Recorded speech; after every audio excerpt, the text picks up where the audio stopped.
El concepto placer del sacrificio y la ingratitud probable de los hombres es una reflexión de José Martí hecha a Máximo Gómez sobre el sacrificio personal por un bien mayor y la falta de reconocimiento de quienes se benefician de ese sacrificio.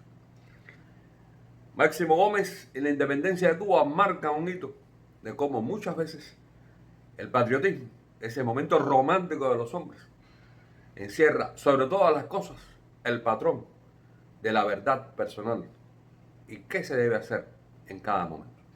Hola, esto es Aliaga Pesán Report desde La Habana, Cuba, un compendio de la política, la sociedad y la cultura cubana. Hoy, 6 de febrero del año 2024, abordaré mal y rápido un solo tema, resumen de noticias, el rescate de la memoria histórica. Y hablando de rescate de la memoria histórica, como diría Petronio, el árbitro del buen gusto, la prisa no es elegancia. La isla del Dr. Castro, una parodia de la isla del Dr. Clouseau. En este caso, un libro de dos escritores franceses que se meten en el supuesto o probable proceso de transición que pudo ocurrir en Cuba entre los años 80 y 90. Recuerden, en 1989, caída del muro de Berlín. Una investigación histórica interesante, poco conocida, sobre los problemas de la historia en ese momento, pero sobre todas las cosas, lo insalvable que es muchas veces la historia cuando no se cuenta, cuando no se rescata. Hay quien habla que la historia lo ganan los vencedores.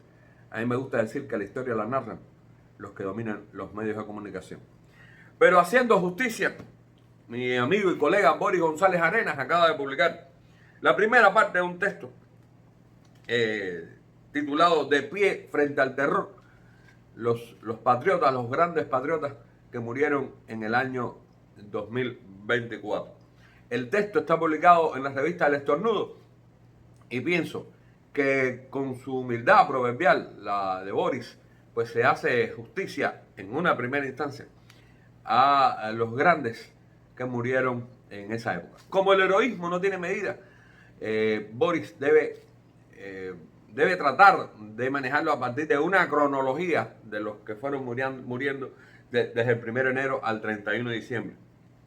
Y solo de los 54 nombres que recoge, las diferentes variables que recoge Boris González Arenas, él señala la muerte de al menos 7 de estos grandes prohombres de la nación cubana, que para muchos son desconocidos.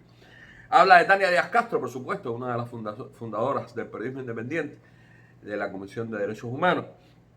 Edil Hernández Herrera, mi amigo personal, quien murió el año pasado, abogado, un hombre de una integridad, un hombre que por cierto venía de los órganos de inteligencia, de los servicios de inteligencia cubanos, de las Fuerzas Armadas. Sin embargo, se integró al trabajo por la libertad y la democracia como abogado. Hizo un gran trabajo en el rescate de las causas de muchos patriotas. Juan Carlos Herrera Acosta, inolvidable, este patriota del grupo de los 75 de la zona oriental. Está también Tomás Fernández Travieso, quien fue de los primeros presos políticos y cumplió 19 de los 30 años a los que fue condenado. Pero lo interesante es que después que se va al exilio, logra rescatar a través de un grupo de obras, y cito, El presidio político en Cuba, Prometeo encadenado, y parte importante del guión que Lilo Vilaplanas utilizó para su película Plantados.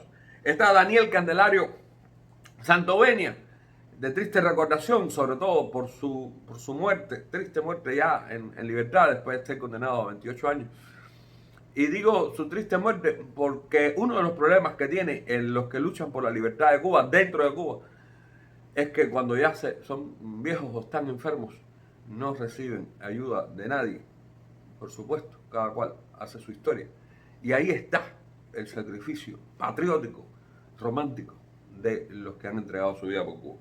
Pero no quiero dejar fuera de este primer numeral de personas a Jorge A. García. Jorge A. García ha tenido para la historia un gran papel porque muchos de sus familiares, muchos de los que iban en el remolcador 13 de marzo, que fue hundido por el gobierno cubano el 13 de julio del año 1994, eran familiares suyos. Y cuando él se va al exilio, pues trata de rescatar la memoria de lo que sucedió, la memoria de los que iban. Y durante años, hasta su muerte, literalmente hablando, luchó porque se hiciera justicia.